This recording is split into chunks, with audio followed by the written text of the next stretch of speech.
Channel home in Marathi आणि मी प्रीती तुम्हा सगळ्यांचं स्वागत करते आपल्या चॅनलवरती। तर सगळ्यात अगोदर माझ्या सगळ्या मैत्रिणींना श्री स्वामी समर्थ आणि ओम साईराम। त्याचबरोबर आतापर्यंत 2 व्हिडिओज तुम्ही बघितलेले आहे, त्यातला 3रा पार्ट आहे। म्हणजे आज आहे गुरुवार आणि गुरुवार सकाळपासून छान छान रेसिपी मी बनवलेल्या होत्या, रुटीनही छान होतं। सो मी ते पूर्ण दिवसभराचं रुटीन तुमच्यासोबत शेअर केलेलं आहे। आता स्वयंपाक वगैरे आवरलेला आहे याच ड्रेसवर मी पुन्हा तुम्हाला फेस करते, कारण की मला आता डेकोरेशन करायचंय। अगदी साधं सिंपल, जिथनं म्हणजे मी या अगोदरच्या ब्लॉगचा एंड केला ना, तिथेच फक्त छोटंसं 1-2-3 फुग्या वगैरे लावणार आहे आणि आपले टेबल सजवायचा तोही अगदी साध्या पद्धतीने। आणि त्याचबरोबर मला तुमच्यासोबत मागच्या व्हिडिओमध्ये हे शेअर करायचं होतं। आता संक्रांती आली, एखाद्या वेळेस उद्या मी हे शेअर करू नाही शकणार, तो म्हटलं चला आता आज शेअर करावे। तर संक्रांतीच्या दिवशी ना आपल्याला तिळीचं दान करायचं असतं, गुळाचं दान करायचं असतं, तांब्याचं पात्र, अजून जे आपल्याकडनं शक्य होईल ना, गाईला चारा खाऊ घालायचा, हे गोष्टी करायच्या असतात। सो मग मी त्यातल्या 2 गोष्टी करणार आहे। ते म्हणजे संक्रांतीच्या दिवशी ज्या कोणी ताई येणार आहे ना, त्यांना ही पिठाची जी चाळण आहे ना, सोज्याची चाळण म्हणतात, ह्या चाळण आणलेली आहे मी 1 डझन, त्या देणार आहे। त्याबरोबर तीळ आणलेली आहे आणि तिळगुळ आणलेले, म्हणजे ती तिळगुळ पण आणलेले आणि गुळ आणलेला आहे। तर गुळाची एकदम मोठी वेली, आता पहिले दिवस नाही राहिलेले, आता सगळे म्हणजे थोडं थोडंच करायला लागतं। सो आता म्हणजे मीच नाही, कंपनीनेच केलेले आहे, गुळाची छोटी वेली केलेली। गुळ पण द्यायचा असतो, चांगला असतो, शुभ असतं, आपल्याला कुणी दिलेलाही शुभ असतं आणि आपण कुणाला दिलेलंही शुभ असतं। सो त्या हिशोबाने मी ही गुळाची छोटी वेली जी आहे त्याचा एक पूर्ण पॅक आणलेला आहे। माझ्या मते हा 1 किलोचा असावा, अर्धा किलोचा आहे आणि हे जे आहे ते 75 रुपयाचा डब्बा आहे। याच्यामध्ये माझं जे काय होतं सवाशणी काय हळदी कुंकवाचं सुद्धा होऊन जाईल आणि संक्रांतीच्या दिवशी ज्या ज्या बायका येईल त्यांनाही देणं होऊन जाईल। आणि ही चाळण कशी ती दाखवते, खूप छान क्वालिटीची अशी सोज्याची म्हणजे पिठाची चाळण आणलेली आहे। ही चाळण मला 20 रुपयाला एक पडली, 20 रुपयाला एक पडली। तर मी बऱ्यापैकी अशा गोष्टी घेत असते ना की ज्या बायकांच्या यूज मध्ये येईल, त्या यूज करू शकेल। असं काही नाही घेत की पोह्याचा चमचा, एक छोटीशी वाटी, असं हे मला पहिल्यापासून आवडत नाही। आपल्याला जर करायचंय खरं म्हणजे हळदी कुंकू करायचंय ना, तर अशा पद्धतीने काहीतरी करायचं। नाही तर मग मागच्या वर्षी तर मी डायरेक्टली सेपरेट व्हिडिओ बनवलेला आहे, मी डायरेक्टली खाण्यापिण्याचे पदार्थ देते। म्हणजे 10 रुपयावाला बिस्किटचा पुडा, पाव किलो साबुदाणा, पाव किलो शेंगदाणे, पाव किलो रवा, पाव किलो जे आपण किराणा सामान सगळं युज करतो ना, त्याचे पाव किलोचे पॅकेट, मसाल्याचे पॅकेट असे घेऊन यायचे आणि ते द्यायचे। तर ह्या वर्षी मी जास्त काही करणार नाहीये, सुवासिनी जीव घालणार आहे, त्या दिवशीच येते हळदी कुंकवाचा कार्यक्रम करणार आहे। तर त्या हिशोबाने 1च डझन मी ह्या चाळण्या आणलेल्या आहे पिठाच्या। आणि हे मला तुम्हाला दाखवायचं होतं, पण मी अगोदरच्या ब्लॉग मध्ये दाखवू शकले नाही। जस्ट एक अर्धा तासापूर्वी तो ब्लॉग जो एंड केला आणि हा स्टार्ट केला, तर हे इथे दिसलं मला, तर म्हटलं चला या ब्लॉग मध्ये हे शेअर करून टाकू। आता राहिली गोष्ट हे केक ना, तर हे 3 केक बनवलेले होते मी। पहिल्या पार्ट मध्ये तुम्ही बघितलं असेल की मिस्टरांनी बघितलं, त्यांना ड्रायफ्रूट केक आवडतो। सो मी त्या हिशोबाने व्हॅनिला ड्रायफ्रूट केक बनवलेला होता, जो सकाळी कट केला गोल। आणि हा चॉकलेट ड्रायफ्रूट केक आहे, आपण घरी बनवलेल्या प्रीमिक्स पासून। तर हा एक आहे आणि हा प्लम केक आहे। प्लम केक क्रिसमस स्पेशल असतो, हाही त्यांना आवडतो। सो मी आज बऱ्यापैकी त्यांना जे जे पदार्थ आवडतात ना तेच केलेले। त्यांना बऱ्यापैकी केक हा आवडत नाही, गावरान आपले जे म्हणतो ना आपण देसी पदार्थ, आणि गावरान म्हणजे असं गावरान मेवा त्यांना जास्त आवडतो। तर तेच मी आज स्वयंपाकात सुद्धा केलेला आहे। मागे तुम्हाला दिसत असेल अजून थाळी मी ह्या ब्लॉग मध्ये तुमच्यासोबत शेअर करणार आहे। छोटंसं बर्थडे सेलिब्रेशन, अगदी छोटंसं घरगुती बर्थडे सेलिब्रेशन, आणि आजची थाळी आणि हे केक कट करणार आहे। पण अगर मेणबत्ती जी ती फुकणार नाहीये, एकदम ट्रेडिशनल पद्धतीने आपल्याला केंद्रात शिकवलं जातं त्या पद्धतीने मी वाढदिवस साजरा करत असते। आता मी पीठ काढून ठेवलेले, थोड्या वेळाने दिवा बनवेल, त्या दिवाने आपल्याला औक्षण करायचं, पिठाचा दिवा करायचा, कणकेचा दिवा, आणि त्याच दिव्याने आपल्याला औक्षण करायचंय। आणि तो दिवा जो तो आपला औक्षण वगैरे करून झालं, केक वगैरे कट करून झालं की सगळं आवरलं आपलं सेलिब्रेशनचं, की मग तोच दिवा घ्यायचा, 7 वेळेस वाढदिवस ज्या व्यक्तीचा आहे त्यांच्यावरनं उतरवायचा आणि तो जिथे आपला कचरा साचवतो आपण, किडा असतो ना आपला, तिथं जाऊन तिथे असं लावून द्यायचा, तो जळतच ठेवायचा, विजून नाही द्यायचा, कितीही वेळ जळून होतो या हिशोबाने। तर केंद्रात जसं सांगितलं जातं ना, त्याच पद्धतीने मी बर्थडे जे सेलिब्रेट करत असते। तर ते करणार आहे, कॅन्डल मी विझवणार नाहीये। तर ही होती आतापर्यंतची अपडेट। आता बर्थडे सेलिब्रेशन तुम्ही बघालच. मी आता पटकन जे थाळी करून घेते, डायरेक्टली थाळी करूनच तुम्हाला दाखवते. चला तर मग मैत्रिणींनो, आता व्लॉगला सुरुवात करूया. आणि आजचा व्लॉग जो आहे तो बर्थडे सेलिब्रेशन पार्ट 3 आहे. आणि आजच्या व्लॉगमध्ये मी तुमच्यासोबत आमचं बर्थडेचं सेलिब्रेशन कसं झालं, काय झालं ते शेअर करणार आहे. त्याचबरोबर आपण जे छान अशी गावरान पद्धतीची डिनर थाली बनवलेली ती बर्थडे बॉय स्पेशल, तर तिचं पूर्ण लुक ती कशी सजवली काय ते तुमच्यासोबत शेअर करणार आहे. फर्स्ट म्हणजे अगदी लाईट असं सगळं आम्ही बर्थडेचं डेकोरेशन केलेलं आहे. हे डेकोरेशन म्हणजे अगदी लास्ट मिनिटला होणारं 5 ते 10 मिनिटात आम्ही हे केलेलं आहे. 7-8 फुगे फक्त फुगवून घेतलेले आहे.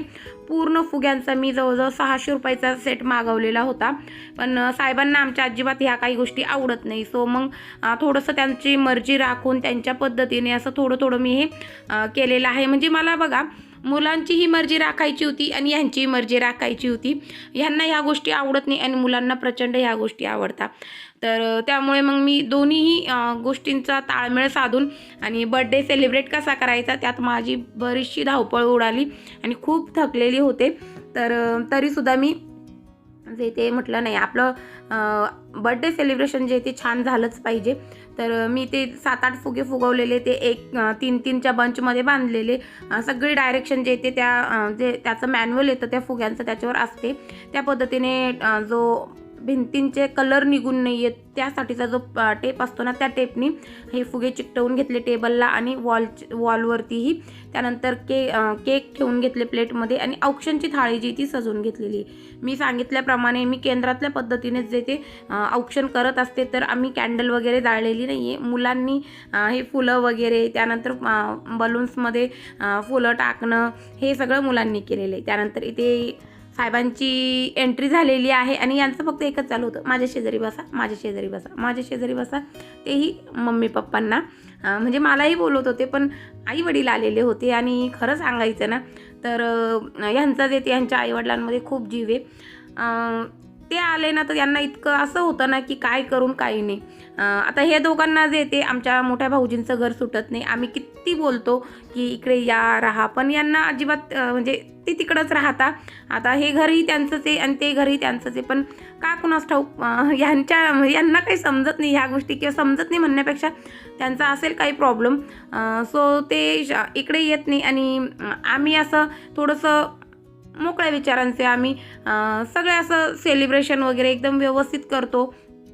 आणि तसं तर आमच्या अण्णाताई खूप मोकळ्या विचारांचे, पण आम्ही त्यांना सतत ओरडत असतो की तुम्ही इकडे या, इकडे राहा. पण त्यांनाही समजतं आय थिंक सो की इकडे 5 जणांचा परिवार आहे, 3 रूमच आहे घरामध्ये. आणि तिकडे भाऊजींकडे जे ते त्यांची एकटी मुलगी आहे, ते दोघं आणि हे दोघं, असे तिकडे हे 5 जण राहतात. तर तिकडे मॅनेज होतं बऱ्यापैकी. पण ह्यांना जे ते मग आईन ते आले ना, ती इतका आनंद होतो. म्हणजे शेजारीच भिंतीला भिंत आमच्या आहे ते खेटून, पण थोडंसं यायला जायला त्यांनाही वेळच लागतो बरं का. सो मग त्या हिशोबाने आईन ते आलेले होते. तर आईंच्या हातानेच आम्ही अगोदर जे ते औक्षण करून घेतलं. आईंनी छान असं औक्षण केलं आणि अण्णांचं आणि ह्यांचं शौर्याचंही. तर इथे आता बघा, तुम्ही म्हणाल की ताई अशा काय बोलत्या, पण हे बघा इथे यांचं चालू काय होतं. एकतर हे सगळ्यांचं चालू होतं की अण्णांनी एवढे सगळे कपडे घातलेले होते.